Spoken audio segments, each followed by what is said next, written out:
آج کا ہمارا ٹاپک ہے اسم علم اور اس کی اقسام۔ یہ ٹاپک اردو قواعد یعنی گرامر کا آسان ترین اور عام فہم ٹاپک ہے جو کہ ہر جماعت کے طلبہ و طالبات کے لیے یکساں مفید ہے۔ طلبہ و طالبات، آج کے ہمارے اس کلاس کے حاصلات تعلم ہے یعنی اسٹوڈنٹ لرننگ آؤٹ کمز۔ طلبہ اسم علم کے حقیقی معنوں اور اس کے قواعدی اہمیت سے واقف ہو سکیں گے، یعنی ہم جان سکیں گے کہ اسم علم کسے کہتے ہیں، اس کے حقیقی معنی کیا ہے اور قواعد میں اور گرامر میں اس کی اہمیت کیا ہے۔ امتحانات اور روزمرہ بول چال میں اسم علم کی 5 اقسام کی درست پہچان کر سکے، یعنی اردو کے پرچے میں یا کسی امتحان میں کسی جملے میں اگر اسم علم کی کسی ایک قسم کی شناخت کرنا ہو تو آپ اس کے قابل ہو سکیں گے۔ مختلف جملوں میں خطاب، لقب، تخلص، کنیت اور عرف کا بہترین اور درست استعمال سیکھ جائیں۔ اس سبق کی خاصیت کیا ہے؟ ہم نے اس پریزنٹیشن کو انتہائی سادہ زبان میں دلچسپ مثالوں کے ساتھ اور روزمرہ کی گفتگو کے مطابق ڈیزائن کیا ہے تاکہ چھوٹی جماعت سے لے کر بڑی جماعت کے تمام تر طلبہ و طالبات اسے پلک جھپکتے ہی سمجھ جائے۔ شروع کرتے ہیں۔ اسم علم کیا ہے؟ ڈیفینیشن آف اسم علم۔ ٹرمینالوجیکل میننگ یعنی لغوی معنی اسم علم کے۔ لفظ علم کے لغوی معنی نشان کے ہے، علامت کے ہے یا پھر جھنڈے کے ہے۔ اصطلاحی تعریف اس کی کیا ہے؟ یعنی مفہوم، مطلب، قواعد میں اس سے کیا مراد لیا جاتا ہے؟ تو قواعد کی زبان میں وہ خاص نام جو کسی شخص کی اصل اور حقیقی پہچان کے لیے بولا جائے یا اس کی پہچان کے لیے مقرر کیا جائے اسے اسم علم کہتے ہیں۔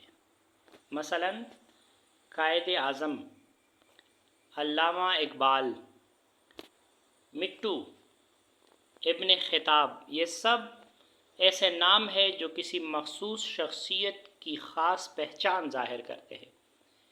یعنی یہ جو 4 نام یا پھر 5 ناموں کو، اسماء کو ہم نے پڑھا، یہ اوریجنل یا اصلی نام نہیں ہے بلکہ ایسے نام ہیں جو ان اشخاص کی پہچان کو ظاہر کرتے ہیں۔ اسم علم کی کل کتنی قسمیں ہیں؟ تو اسم علم کی بنیادی طور پر 5 قسمیں ہیں: خطاب، لقب، تخلص، کنیت اور عرف۔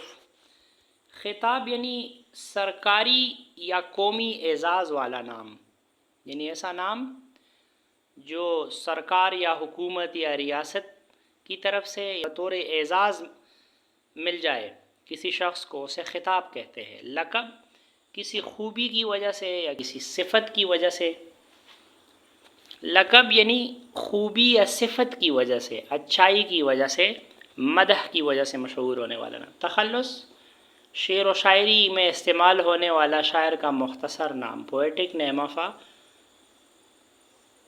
پوئٹ۔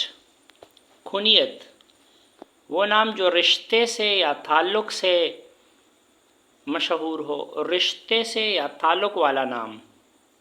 عرف محبت یا نفرت کا پکارا جانے والا نام۔ اب تفصیل سے اسم علم کی پہلی قسم یعنی خطاب کو پڑھتے ہیں۔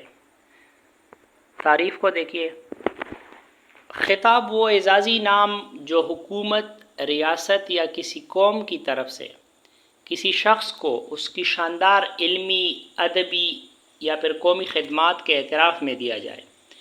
یاد رکھیں، خطاب ہمیشہ کسی مقتدر ادارے یا حکومت کی طرف سے ایک باقاعدہ اعزاز ہوتا ہے۔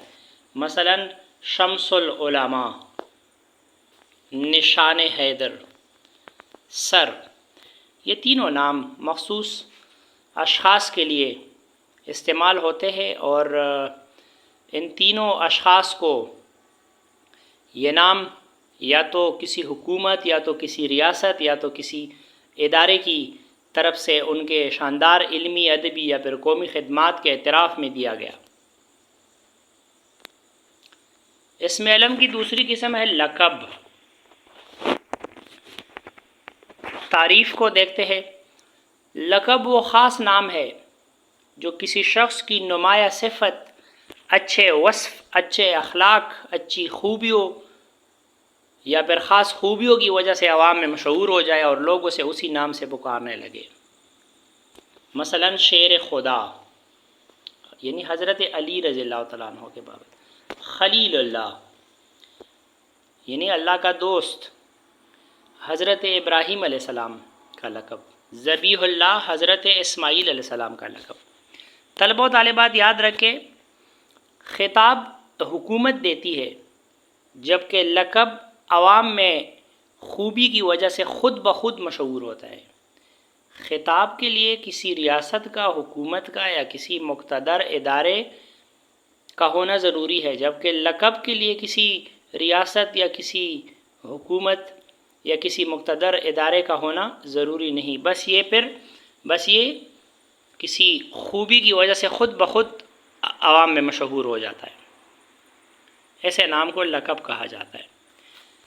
اسم علم کی تیسری قسم ہے تخلص۔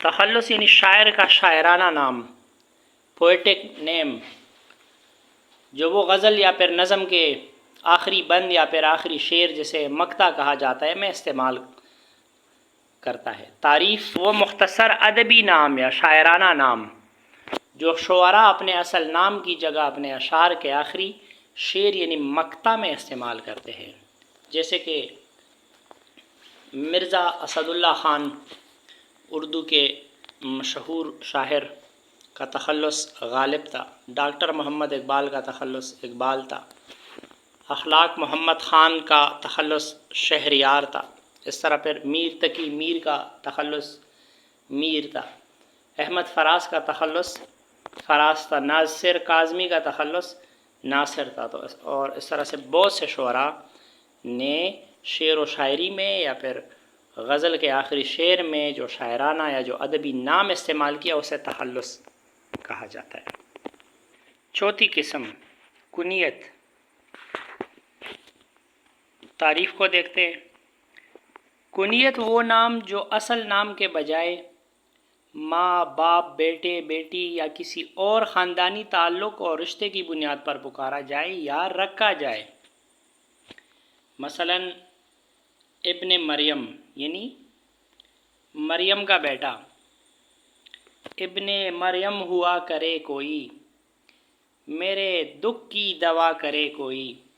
ابو القاسم یعنی قاسم کے والد، ام سلمہ یعنی سلمہ کی ماں۔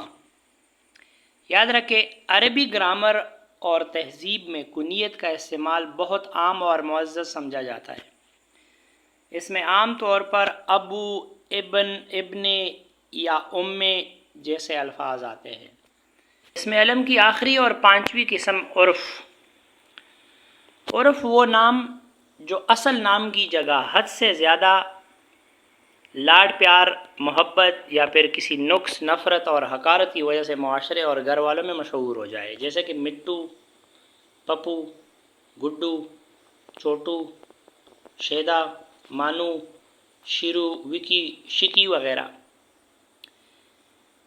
طلبہ و طالبات یہ وہ نام ہوتے ہیں جو عام طور پر بچپن ہی سے زبان زد عام ہو جاتے ہیں اور بسا اوقات لوگ اصل نام بھول جاتے ہیں۔ بچپن میں زیادہ تر خاندان کے جو لوگ ہوتے ہیں وہ بچوں کے نام بگاڑ دیتے ہیں، جیسے شکیل سے شکی یا پھر شیر حیدر سے شیرو، اور بار بار بلائے جانے کے بعد بالآخر لوگ ان کا اصل نام بھول جاتے ہیں اور وہ شخص اپنے عرف کی وجہ سے مشہور ہو جاتا ہے۔ طلبہ و طالبات ایک مختصر جائزہ کہ آج کے اس پیریڈ میں جو ہم نے پڑھا، ابن خطاب اسم علم کی کون سی قسم ہے؟ ابن خطاب اسم علم کی کون سی قسم ہے؟ شمس العلماء اسم علم کی کون سی قسم ہے؟ کلیم اللہ۔ اسم علم کی کون سی قسم ہے؟ پپو۔ اسم علم کی کون سی قسم ہے؟ غالب۔ اسم علم کی کون سی قسم ہے؟ اگر آپ نے یہ لیکچر تفصیل سے سنا، اسے سمجھا، تو کمنٹ میں ان 5 سوالات کے جوابات ضرور لکھیں۔ پیارے طلبہ، اپنی سمجھ بوجھ کو پرکھنے کے لیے ان 5 سوالات کے جوابات ابھی نیچے کمنٹ باکس میں لکھ کے ہم آپ کے جوابات کی ضرور تصحیح کریں گے۔ بہت شکریہ۔ اگر آپ کو اسم علم اور اس کی اقسام کی یہ سادہ وضاحت پسند آئی تو اس ویڈیو کو لائک اور شیئر ضرور کریں۔ اردو گرامر اور قواعد کی ایسی ہی مزید ویڈیوز دیکھنے کے لیے ہمارے چینل کو سبسکرائب کریں۔ بہت شکریہ۔